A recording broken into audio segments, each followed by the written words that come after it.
காலையில் எழுந்ததும் சங்கி, சாப்பிடும் போதும் சங்கி, தூங்கும் போதும் சங்கி, மீண்டும் மீண்டும் சங்கி. என்னங்க பாட்டெல்லாம் பாருங்கன்னு கேக்குறீங்களா? திமுக தொடர்ந்து இந்த கடந்த 60 வருஷமா அந்த வேலையை தானே பார்த்துக்கிட்டு இருந்திருக்கு. சங்கினா யார் தெரியுங்களா? திமுக தான். எப்படிங்க அவ்வளவு கான்பிடண்டா சொல்றீங்க? ஆமாங்க, திமுக என்னென்ன வேலை பார்த்திருக்கு, எப்படியெல்லாம் வந்து திமுக வந்து பாஜகவுக்கு ஹெல்ப் பண்ணிருக்கு, எதிர்க்கிறோன்ற பேர்ல அண்டர் கிரவுண்ட்ல டீலிங் போட்டுக்கிட்டு பாஜக கூட சேர்ந்துக்கிட்டு இந்த திமுக என்னென்னலாம் வேலை பார்த்திருக்குன்றதெல்லாம் ஒரு தொகுப்பா அந்த வீடியோல பார்ப்போம். ஆனா ஒரிஜினல் சங்கி கூட பாஜக கிடையாது, திமுக தான் ஒரிஜினல் சங்கி. இவங்க தான் வந்து ஒரிஜினல் சங்கியே. ஏன் தெரியுமா இப்ப இந்த சங்கி மேட்டர் நான் கையில் எடுக்கிறேன்? தமிழ்நாட்டுல அறிவு சார்ந்து தெளிவா யாராச்சும் ஒரு விஷயத்த பேசிட்டாங்கன்னா அவங்க மேல ஊத்தப்படுற முதல் சாயம் காவி சாயம். அவங்களுக்கு வைக்கக்கூட முதல் பேர் வந்து சங்கி. இந்த சங்கி என்ற ஒரு வார்த்தையை திரும்ப திரும்ப திரும்ப திரும்ப இந்த பாஜக கொத்தடிமைகளும் கொஸ்துக்களும் சேர்ந்து பிராண்டிங் பண்றதுதான் இவங்களோட வேலையே. இந்த பிராண்டை சுக்குநூற உடைக்கிறதுக்கு தான் எங்க தலைவர் இருக்காரு, நம்ம தளபதி இருக்காரு, அவரோட தம்பிகள் நாங்க இருக்கோம். விடுவோமா?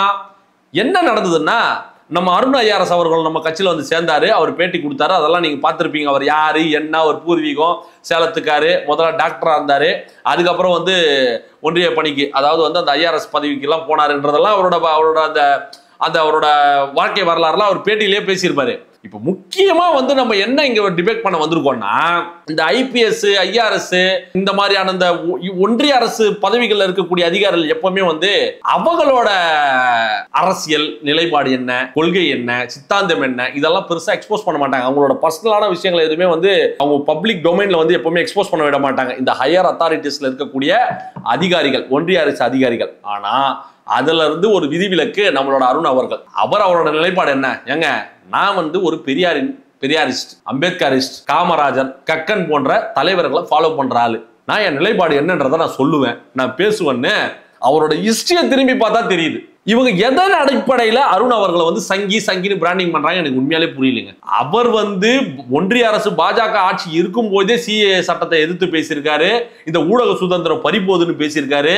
இந்த மாநிலங்கள்லாம் சேர்ந்தது தான் இந்த ஒன்றியம், மாநிலங்கள்லாம் சேர்ந்து ஆட்சி பண்ணதை தவிர மத்திய அரசு ஒன்றும் ஆட்சி பண்ணலன்னு நங்குன்னு கொட்டியிருக்காரு. பல விஷயங்களுக்கு வந்து அவரோட கருத்துக்களை வந்து தெரிவிச்சிருக்காரு. அவரோட ஸ்டாண்ட்ல கரெக்டா இருந்திருக்காரு. அதுவும் வந்து எப்போ பாஜக ஆட்சியில இருந்த இந்த கடந்த 10 வருஷமா அவரோட ஆட்சியில என்னென்னலாம் நடந்திருக்கு, பல அவலங்களுக்கு வந்து அவரோட நிலைப்பாடு என்னன்றதெல்லாம் ஒரு ஐஆர்எஸ் அதிகாரியா இருக்கும்போதே அவர் அதை வந்து எக்ஸ்போஸ் பண்ணியிருக்காரு, பேசியிருக்காரு. எதன் அடிப்படையில் இவங்க சங்கின்றாங்க? ஏன் ஒன்றிய அரசு பதவிகள் இருக்கக்கூடிய யார் வந்தாலும் அவங்க சங்கியா தான் இருக்கணுமா? அவங்களுக்கு ஒரு நிலைப்பாடு இருக்காதா? இவங்க அண்ணாமலையை பார்த்துட்டு சூடு போட்டுக்கிட்டு இருக்காங்க. அண்ணாமலைலாம் வந்து டைரக்டா வந்து பிஜேபியால் வந்து கொண்டு வரப்பட்ட ஒரு பிரீடு. ஆனா நீங்க நம்ம அருண் அவர்களை வந்து வச்சு நீங்க பேசக்கூடியது எந்த விதத்திலையும் பொருந்தாதே. அவரோட எக்ஸ்பக்கத்தை நீங்க நோண்டி பார்த்தாலே தெரிஞ்சிருமே, அவர் என்னென்ன கருத்துக்கள்லாம் பேசியிருக்காருன்றதெல்லாம் நீங்க அதை பார்க்கும் போதே தெரிஞ்சிருமே. மாநில சுயாட்சி கொள்கையில் ஈர்க்கப்பட்டவர் அவர், அண்ணாவின் கருத்துக்களை பேசியவர் அவர். கருணாநிதி கருத்துக்களோ ஐயா ஸ்டாலின் அவரோட கருத்துக்களோ எல்லாம் அவர் பேசல, அண்ணாவின் கருத்துக்களை முழங்கியவர். புரியுதுங்களா? மாநில சுயாட்சி கொள்கையில பத்தி எல்லாம் பேசியிருக்காரு அவரு. அதெல்லாம் நீங்க வந்து நீங்க பார்க்கலையா, இல்ல உங்க கண்ணில் படலையா? சந்திரமுகி படத்துல ஒரு டைலாக் வரும், காப்பி கொட்டிடுச்சா கொட்டிட்டீங்களான்னு. அந்த மாதிரி இவங்களுக்கு உண்மை என்னன்றது உங்களுக்கு நல்லாவே தெரியும். சரி, ஓகே, இவங்க வந்து தமிழக வெற்றி கழகத்தில் யார் அணிஞ்சாலும் அவங்கள சங்கின்றாங்க, தமிழ்நாட்டில் அறிவு சார்ந்த ஆட்கள் யார் இருந்தாலும் அவங்களை சங்கின்றாங்க இல்லையா? திமுக யாரு?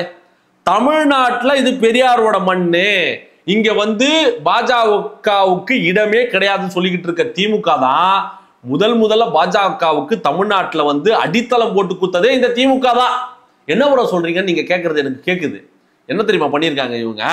பாஜக வந்து இங்க வந்து வெறும் ஒரே ஒரு எம்எல்ஏ இருந்த காலகட்டங்கள்ல அவங்களுக்கு வந்து பாஜக கூட கூட்டணி சேர்ந்துக்கிட்டு 2001 தேர்தல்ல 4 எம்எல்ஏக்கள் சட்டமன்ற தொகுதி கொண்டு வந்ததே இந்த பாஜக, இந்த திமுக தான். அவங்க கூட கூட்டணி இருந்துகிட்டு அந்த அதுவும் என்ன மாதிரியான பீரியட் அது? குஜராத் கலவரம் நடக்குது 2002ல, இஸ்லாமியர்கள் கொல்லப்படுறாங்க. அப்போ பாஜகவோட கூட்டணியில் இருந்தது யாரு? நம்ம திமுக தான். நாடு முழுக்க ரத யாத்திரை போயிட்டு இருக்குங்க 1999ல. அப்போ நாடாளுமன்ற தேர்தல் அப்போ நேர்மைக்கும் உண்மைக்கும் எடுத்துக்காட்டாக விலகக்கூடிய ஐயா நல்லக்கண்ணு அவர்களை வந்து தோற்கடிக்க வச்சது யாரு? பாஜக வந்து ஹெல்ப் பண்ணி அவங்க கூட்டணியில இருந்து ஐயா நல்லக்கண்ணு தோற்கடிக்க வச்சது யாரு? நம்ம திமுக தான்.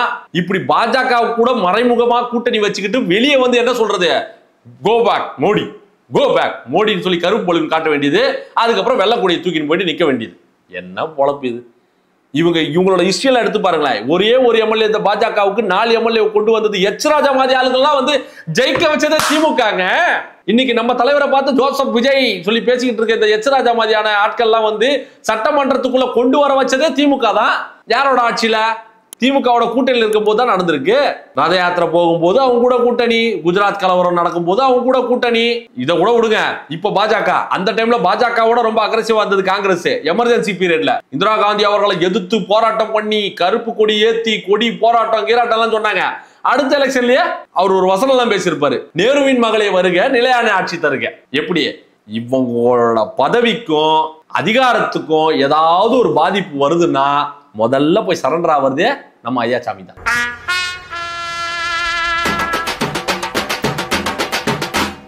அந்த மாதிரி முதல்ல போய் கால்ல வீறது இந்த குரூப் தான். ஏடிஎம்கே பீரியட்ல கூட இந்த மாதிரி வளரலைங்க. தமிழ்நாட்டுல ஏடிஎம்கே பீரியட்ல கூட பாஜக இந்த அளவுக்கு தலை தூக்கி ஆடி இருக்கான்னு தெரியல. ஆனா இவங்களோட வரலாறு திரும்பி பார்த்தா தானே தெரியுது. ஏன்னா விதப்பட்டதே திமுக தான் பிஜேபி வளர்றதுக்கு தமிழ்நாட்டுல. இவங்க உள்ள வந்துட்டு நாங்கள் இருக்கும் வரை விட மாட்டோம், நாங்கள் இருக்கும் வரை உள்ள வர மாட்டோம் சொல்லிட்டு வீரபாண்டிய கட்டபொம்மன் வசனம் எல்லாம் பேசிக்கிட்டு இருக்கீங்க. நீங்க எங்களை பார்த்து, எங்க தலைவரை பார்த்து, எங்கள் கட்சியின் பொதுச் செயலாளர் கொள்கை பரப்பு செயலாளர் அண்ணன் அருண் அவர்களை பார்த்து என்ன சொல்றீங்க? சங்கி ஏண்டா, ஐயோ, இவங்களுக்கு கொடுக்கிற வேலையே என்னன்னா பொய்யான தகவல்களை பரப்புங்கள், பொய்யான செய்திகளை மக்களிடம் கொண்டு போய் சேருங்கள். பொய்யான தகவல்களை உடனுக்குடன் கொண்டு போய் சேர்ப்பது என்ன? இவங்க வச்சிருக்கக்கூடிய பினாமி மீடியாஸ், சோசியல் மீடியால, மெயின் ஸ்ட்ரீம் மீடியால, இப்படி இவங்க என்ன நினைக்கிறாங்களோ, என்ன பொய்யான செய்தி மக்கள் படிக்கணும்னு நினைக்கிறாங்களோ அதெல்லாம் கொண்டு போய் சேர்க்கறதுக்கு மீடியாவும் ரொம்ப தயாரா இருக்கு. இதெல்லாம் பார்த்து அஞ்சக்கூடிய நடுங்கக்கூடிய ஆட்களா நாங்கள்? கையால் அணை கட்டி தடுப்பதற்கு தளபதி என்ன கால்வாயா காட்டாரு? நீங்க உங்களால அவ்வளவு சாதாரணமா தளபதி எதிர்த்து அரசியல் பண்ணிட முடியுமா? நான் பல பேட்டிகளை சொல்லியிருக்கேன். எங்களை எதிர்த்தோ எங்களை விமர்சனம் பண்ணியோ தான் இனிமே தமிழ்நாடு அரசியல் நடக்குமே தவிர எங்களை தவிர்த்து விட்டு அரசியல் இனி செய்ய முடியாது. இதெல்லாம் சும்மா ட்ரைலர் கண்ணா, டீசர் கண்ணா. மெயின் பிக்சர் இனிமே தான் இருக்கு. சமூக நீதி ஆட்சி என்றால் என்ன, பெரியாரின் ஆட்சி என்றால் என்ன, அம்பேத்கரின் கொள்கைகள் என்றால் என்ன, இந்த சாதி ஒழிப்பு என்றால் என்ன, சாதியை வைத்து நீங்கள் நடத்தும் பிழைப்பு என்றால் என்ன, இதெல்லாம் எக்ஸ்போஸ் பண்ணதானே போறோம். அடி ஒவ்வொன்னு இடி மாதிரி நீ விழத்தான் போகுது. அருண் அவர்களோட பழைய ஹிஸ்டரி, அவர் ஸ்பெஷலிஸ்ட், பாஜகவை பொழக்கிறதுல தான் ஸ்பெஷலிஸ்டா, புரியுதுங்களா? அவர் பாஜகவை தூக்கி பந்தாடுவதில் தான் சிறப்பான ஒரு ஆட்டக்காரர் என்பது வரலாறு உணர்த்தும் பாடம். அவரோட பழைய ஹிஸ்டரி நோண்டி பார்த்தா தெரியுது. இந்த லஞ்சம் வாங்குற ஊழல் செய்யக்கூடிய அரசு அதிகாரிகள், இந்த அரசியல்வாதிகள், பெருச்சாலிகள், கனிம வளத்தை சுரண்டுறவங்க, இப்படி பல ஊழல்வாதிகள்லாம் வந்து வெண்டு எடுத்திருக்காரு இவரு அருண் அவர்கள். இப்போ அந்த மாதிரி அறிவு சார்ந்த அதிகாரிகள் எல்லாம் வந்து நம்ம தமிழக வெற்றி கழகம் நோக்கி வரும்பொழுது ஊழல்லையே தொலைத்து போன திமுகவுக்கு அச்சம் வருவது இயல்புதானே. புரியுதுங்களா சொல்றது? அந்த பயம் தான் இவங்களை வந்து ஆட்டி படைக்குது. நல்லா பாருங்க, ஆராஸ் அவர்கள் சொல்றாருல, நாங்கள் இருக்கும் வரை உள்ள வர மாட்டேன்னு.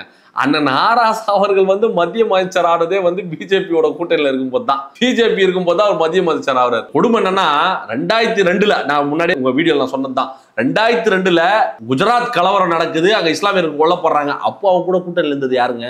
இந்த திமுக தானங்க. இப்படி எல்லா நேரங்களையும் அவங்க கூட கூட்டணி இருந்துட்டு இன்னைக்கு தமிழ்நாட்டுல பிஜேபி வந்துடும் சொல்றீங்களே, வர வச்சதே நீங்க தானங்க. இப்போ நீங்க மத்த கட்சிகளை பார்த்துட்டு எங்க கட்சியை பார்த்துட்டு எங்க தலைவரை பார்த்துட்டு சொல்றது நியாயமா? அடக்குமா? இது நடக்குமா? இனி நடக்காது. இனி உங்க சாயம் வெளுக்க போகுது. மக்கள் பார்த்துட்டு தானே இருக்காங்க, எல்லாத்தையும் மக்கள் பார்த்துட்டு தானே, கவனிச்சுட்டு தானே இருக்காங்க.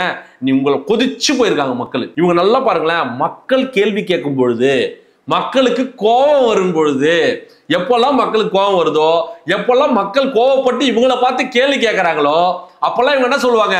சங்கி உள்ள வந்துரும். இதே பாட்டு திரும்ப திரும்ப தேஞ்சி போன ரெக்கார்டு மாதிரியே மக்கள் கோவப்படும் பொழுதெல்லாம் இவர்கள் வைக்கக்கூடிய ஒரே அஜெண்டா, ஒரே ஸ்ட்ராட்டஜி, ஒரே வார்த்தை, தமிழ்நாட்டில் பிஜேபி உள்ள வந்துரும். உள்ள வரவிட்டதே நீங்க தான். ஆனா திரும்ப திரும்ப உள்ள வந்துரும். தைரியமா இருந்த மனுஷன் இப்பெல்லாம் பாத்தீங்களா பிதுங்கி போய் கிடக்குறாங்க.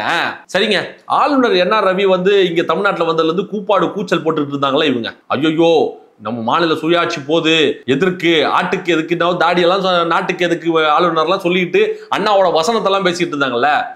அவர் டீ விருந்தெல்லாம் வைப்பாரு. அப்போ வந்து அங்க போடுமேன்றதுக்காக வந்து நம்ம முதலமைச்சர் வந்து ஒரு நவீன முட்டு ஒன்று கொடுத்தாரு. அதாவது திமுக போவாது, அரசு போகுமா? என்னங்க திமுக அரசும் வேற வேறையாங்க. அதாவது திமுக கலந்துக்காதான், ஆனா வந்து அரசு கலந்துக்குமா? அதே மாதிரி தான் இந்த ஆபரேஷன் சிந்தூர் மேட்டர்ல வந்து கலந்தாய்வு கூட்டத்தில் போயிட்டு அக்கா கனிமொழி அவர்கள் பாராட்டி பேசுனதெல்லாம் என்ன வரலாறு? சரண்டர், ஆல்மோஸ்ட் இவங்க சரண்டர். ஆனா வந்து நம்மளை பார்த்து சங்கி தங்கின்னு பாட்டு பாட வேண்டியது. மாநில சுயாட்சி, சமூக நீதி ஆட்சி, இப்படி பேசி பேசி பேசியே மக்களை ஏமாத்திக்கிட்டே தாங்க இருக்காங்க இவங்க வேலையே மக்களை ஏமாத்துறது மட்டும்தான் முழு நேர வேலையாவே வச்சுக்கிட்டு இருக்காங்க.